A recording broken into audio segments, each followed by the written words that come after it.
Chapter 11. Zophar speaks. You deserve worse.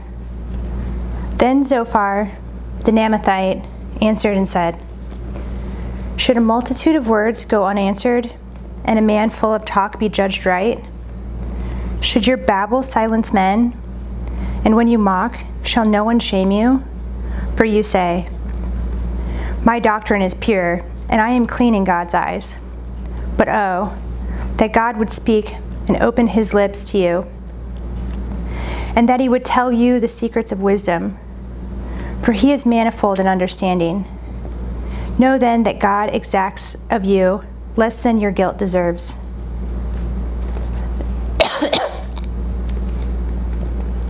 Can you find out the deep things of God?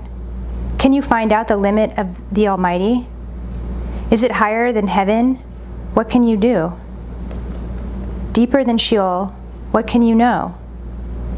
Its measure is longer than the earth and broader than the sea. If he passes through and imprisons and summons the court, who can turn him back? For he knows worthless men. When he sees iniquity, will he not consider it? But a stupid man will get understanding when a wild donkey's coat is born a man. If you prepare your heart, you will stretch out your hands toward him. If iniquity is in your hand, put it far away, and let not injustice dwell in your tents. Surely then you will lift up your face without blemish. You will be secure and will not fear. You will forget your misery. You will remember it as waters that have passed away, and your life will be brighter than the noonday. Its darkness will be like the morning, and you will feel secure because there is hope. You will look around and take your rest in security. You will lie down, and none will make you afraid. Many will court your favor, but the eyes of the wicked will fail. All way of escape will be lost to them, and their hope is to breathe their last. Chapter 12. Job replies, The Lord has done this. Then Job answered and said, No doubt you are the people, and wisdom will die with you. But I have understanding as well as you. I am not inferior to you. Who does not know such things as these? I am a laughingstock to my friends. I, who called to God and he answered me, a just and blameless man, am a laughingstock. In the thought of one who is at ease, there is contempt for misfortune. It is ready for those whose feet slip.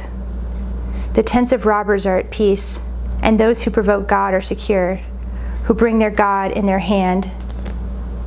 But ask the beasts, and they will teach you, the birds of heavens, and they will tell you, or the bushes of the earth, and they will teach you, and the fish of the sea will declare to you. Who among these does not know that the hand of the Lord has done this? In his hand is the life of every living thing, and the breath of all mankind. Does not the ear test words, and the palate taste food? Wisdom is with the aged, and understanding in length of days. With God are wisdom and might. He has counsel and understanding. If he tears down, none can rebuild. If he shuts a man in, none can open. If he withholds the waters, they dry up.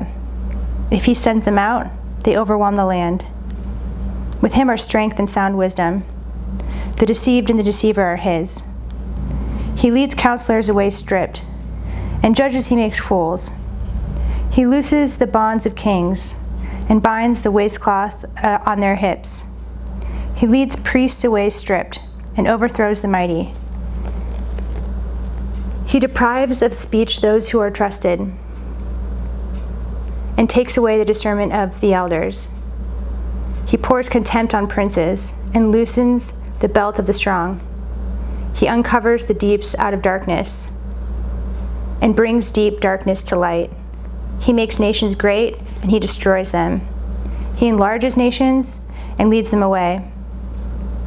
He takes away understanding from the chiefs of the people of the earth, and makes them wander in a trackless waste. They grope in the dark without light, and he makes them stagger like a drunken man. Chapter 13. Job continues, Still I will hope in God. Behold, My eye has seen all this. My ear has heard and understood it. What you know, I also know. I am not inferior to you.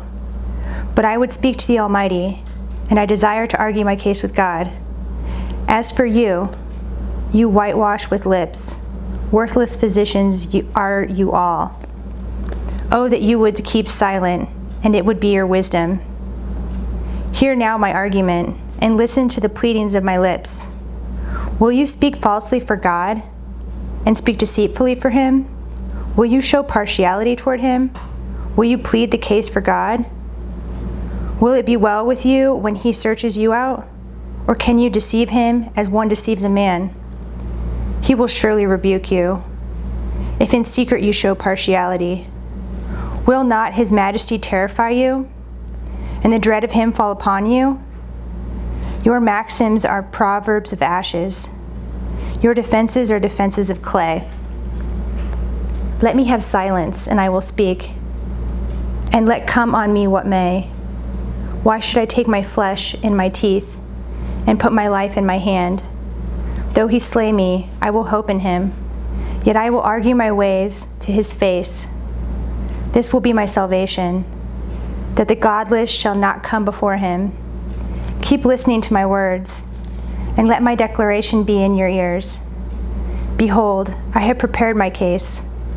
I know that I shall be in the right. For who is there who will contend with me? For then I will be silent and die. Only grant me two things. Then I will not hide myself from your face. Withdraw your hand far from me, and let not dread of you terrify me. Then call, and I will answer, or let me speak, and you reply to me. How many are my iniquities and my sins? Make me know my transgression and my sin.